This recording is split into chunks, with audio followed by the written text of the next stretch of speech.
साकिब बशीर साहब, क्यों कि कुछ मायरे मईशत से हमारी बात हुई, डोनाल्ड ट्रंप ने जो ये कहा कि इंडस्ट्री आके यहाँ पर लगाएं, तो वो कहते हैं कि वहाँ पर बहुत से मसाइल हैं, लेबर महंगी है और टैक्सेस वगैरह पर लगेंगे, तो इस तरह तो पॉसिबल नहीं होगा। और पाकिस्तान जब सबसे बड़ा एक्सपोर्टर है यहाँ से, तो कुछ ना कुछ तो फ़र्क पड़ेगा, क्योंकि हम सबसे ज़्यादा अपना जायज़ा इंडिया के साथ करते हैं, तो वो हमसे बेहतर है इस टैक्स पोजीशन के अंदर। तो क्या ये उनकी सिफारती कामयाबी है? लगा तो उन पर भी है, हमें इस बात का दुख कम और तसल्ली ज़्यादा है कि सब पर लगा है। नहीं, बिल्कुल जो आप भारत की बात कर रहे हैं वो देखें। आप जब सदर ट्रंप आए तो मोदी अमेरिका में गए, उनसे मिले, ठीक ठाक मतलब अच्छी उनकी मुलाकात रही और बामी जो तिजारत थी उस पर भी बात हुई। लेकिन इसके बावजूद मैं पढ़ रहा था जो इंडियन साइड है वो ये कह रहे हैं कि मोदी ने इतना कुछ किया है और अमेरिका के साथ जो दो तरफा तिजारत है भारत की इतनी ज़्यादा है, और फिर वहाँ पे ये एलन मस्क की जो कंपनी है स्टारलिंक, उसके हवाले से भी वो कर रहे थे इक़दाम। फिर मोदी जब गए थे अमेरिका, वहाँ पे उन्होंने कुछ कट्स लगाए थे, उनके जो टैरिफ कम किया था। इसके अलावा और भी काफ़ी इनकी तो तिजारती मुज़ाकरात चल रहे थे। इसके बावजूद जो है वो उन्होंने भारत को भी इसी में रखा है, और बाकी ममालिक की एक लंबी जो लिस्ट हमें नज़र आ रही है उसमें। और पाकिस्तान जो अमेरिका का जो तजारती हुजम है वो रवां साल तो तकरीबन $5 अरब जो है वो रहा है, और उसमें ज़्यादातर जो है वो टेक्सटाइल और कॉटन है, जिसमें तकरीबन ये बनता है 80%। मतलब तकरीबन ये $4 अरब की जो हुए है वो टेक्सटाइल और कॉटन की है।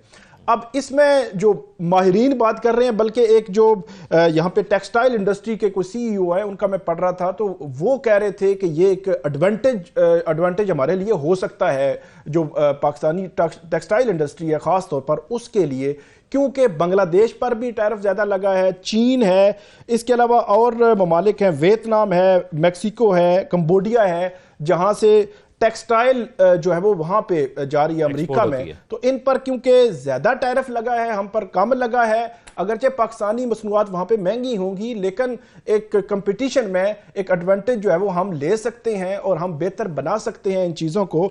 लेकिन सारी सूरत हाल में हमें जो देखना है वो ये है, ठीक है बाकी ममालिक, चीन ने कहा है कि 34% जो है वो टैरिफ लगा दिया है चीन ने, और जो आलमी अदालत है वहाँ पे भी वो पहुँच गए हैं, जो तिजारत के हवाले से उन्होंने, उनकी वजारत तिजारत ने मुकदमा भी कर दिया, और बाकी सारा यूरोप अपने लिहाज से देख रहा है, कनाडा और बाकी ममालिक इसके हवाले से पॉलिसी बना रहे हैं। लेकिन दुनिया तब्दील हो रही है, तो हमें भी उनके तकाज़ों के लिहाज से अब जो यूरोपीय मंडियां हैं वहां पे या नए जो खरीदार हैं उनकी तरफ देखना होगा, पाकिस्तानी मसनूआत। फिर सबसे बड़ी बात यह है कि इस जो ऐसे मौके हैं उनका फ़ायदा अगर फ़ायदा हो सकता है, अगरचे नुकसान भी होगा लेकिन फ़ायदा हो सकता है, तो उसको कैसे हमने यूटिलाइज़ करना है। जो बुनियादी ढांचा है सरमायाकारी के हवाले से, या जो यहाँ पे हमारे सरमायाकार हैं या इंडस्ट्री है या वहाँ पे भेज रहे हैं चीज़ें, तो उनको पॉलिसी, एक मुस्तहकम पॉलिसी बनाना होगी। तो हमने देखा था कि कोरोना जब आया था, एक आखिरी बात, जब कोरोना आया था तो उस वक्त हर चीज़ अपने अपने घरों में बंद हो गई, दफातर बंद हो गए, घर से जो है वो सारी चीज़ें होने लगी। इवन जो सारी रिपोर्टिंग है ये भी हम घर से कर रहे होते थे, फील्ड में नहीं जा सकते थे। तो जब कोरोना आया तो फिर उसने नई रास्ते जो है वो निकाले, तो वहां पे फिर वीडियो लिंक और वो एक मतलब नई चीजें जो है वो आना शुरू हो गई। तो अब की बार ट्रंप ने ये जो कुछ किया है वो सिर्फ हमारे साथ नहीं पूरी दुनिया के साथ किया है, तो अब मेरे ख्याल में नई चीजें भी हमें देखने सुनने को मिलेंगी। साकिब बशीर साहब, जो कोई और ना कर सका वो मेरे वजीर आजम ने कर दिया और बिजली कर दी सस्ती, ये कैसे मुमकिन हो पाया? जरा इसको अगर आप समझा पाए।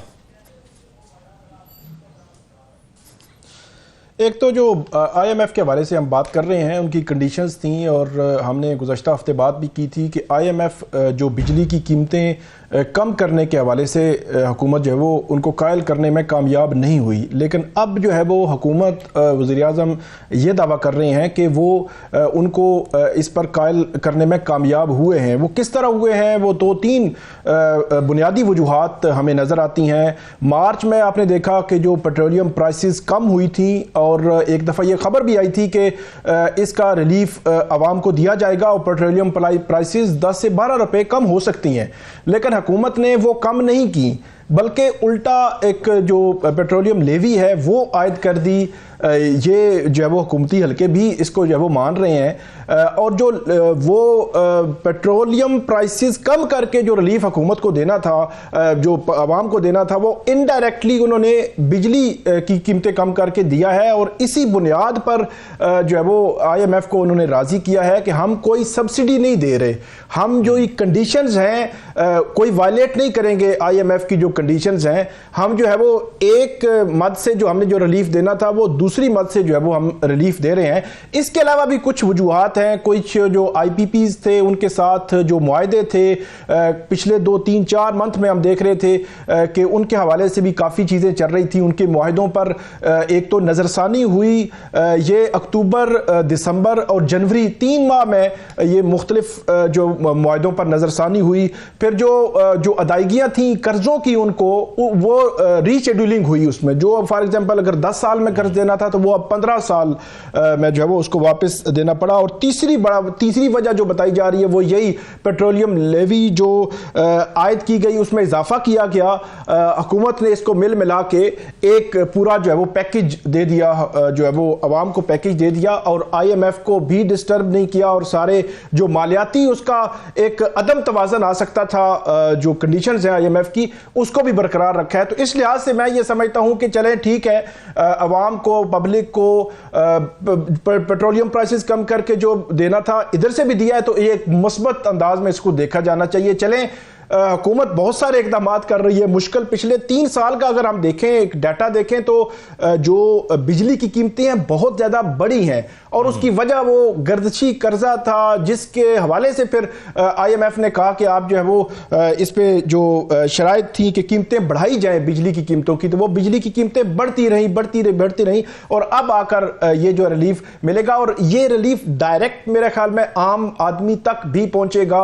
और मैं ये समझता हूं कि रिसेंट पास्ट में अगर हम देखें तो बेशक जिस तरह भी घुमा फिरा के हम लाएं, कहीं ना कहीं कुछ ना कुछ रिलीफ आवाम को मिलेगा, और ये पॉजिटिव साइन है, और इसका हमें मेरे ख्याल में क्रेडिट हुकूमत को देना चाहिए। चले, उनके अंदर एक सोच तो है ना कि जब कोई कहीं पे भी हमें जगह मिलती है, कुछ स्पेस मिलती है, तो आवाम का हम सोचेंगे। अगरचे हमने बहुत तनकीद की कि आप तनख्वाहें बढ़ा रहे हैं, आप अपने खर्चे कम नहीं कर रहे, जो है वो आप जो है वो निजकारी के जितने मामलात थे आप वो आज तक नहीं कर सके। वो PIA की निजकारी।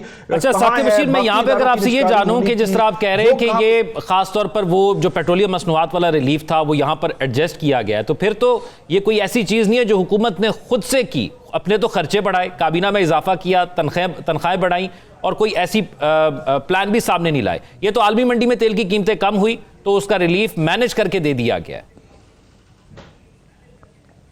जी बिल्कुल, ये तो जो हुकूमती वज़रा है वो भी ऑफ द रिकॉर्ड उनसे जब बात होती है तो वो कहते हैं एडजस्ट किया है, वगरना तो IMF ने तो सीधा सीधा कहा था भाई आप नहीं कर सकते। तो जब उन्होंने कह दिया तो पाकिस्तान उससे बाहर नहीं जा सकता। ये हमने भुगता है 2022 में। नजम साकिब साहब ने जो बताया कि इमरान खान साहब ने अचानक सारी चीज़ें जो है वो पेट्रोलियम प्राइसेस और सभी रिलीफ जो है वो देना शुरू कर दिए थे, क्योंकि उनको जो है वो नज़र आ रहा था कि अब उनके दिन पूरे हो चुके हैं। और उसके बाद पाकिस्तान में उनकी हुकूमत के दिन जो है पूरे हो चुके हैं, और उसके बाद पाकिस्तान ने, रियासत पाकिस्तान ने उसको भुगता, और उसका फिर सारा बर्डन अवाम पे आया। IMF ने क्या किया, बिजली, पेट्रोलियम प्राइसेस, महंगाई, हर चीज जो है वो उसमें हमने देखा कि उसका असर जो है वो हमें नजर आया। तो ये एक पॉजिटिव बहरहाल साइन है, इनडायरेक्टली भी है। जो आपने बात की कि ये बात बिल्कुल दुरुस्त है कि अभी भी जो माहिरीन है वो यही बात कर रहे हैं कि हुकूमत ने वहां से यहां एडजस्ट किया। ये आपको क्या लगता है, मुख्तसरन अगर 30 सेकंड में आप हमें बताएं? नहीं, वो सर्जरी की बात अगर करें तो फिर तो वो गवर्नमेंट जो है वो फॉर्म 47 के मामलात भी हैं, और वो तो वहां से फिर आपको शुरू करना पड़ेगा। आप तो डॉक्टर की डिग्रियां चेक करने का कह रहे हैं, उसको दुरुस्त करना पड़ेगा। पूरा स्ट्रक्चर आपको ठीक करना पड़ेगा, तभी निज़ाम तो ठीक हो सकता है ना। अगर सर्जरी की बात करते हैं तो जी कैसे ठीक होगा साकिब साहब? आप चले जाएं पेशावर से लेके लंडी कोतल, डॉक्टर के पास जाते हैं, 4000 रुपया वो लेता है देखने के लिए 5 मिनट के लिए। वो पैसा जाता है FBR में, रसीद देते हैं आपको। पहले तो उनकी सर्जरी करें ना। गरीब आदमी जाता है बेचारा 4-4 हज़ार रुपये दे के, उसके बाद अपने बिल दे के। मैं तो कल कई हॉस्पिटल्स में देखा है जाके, मुझे शर्म आई है कि यार ठीक ये है। रसीद तक नहीं देते ये लोग।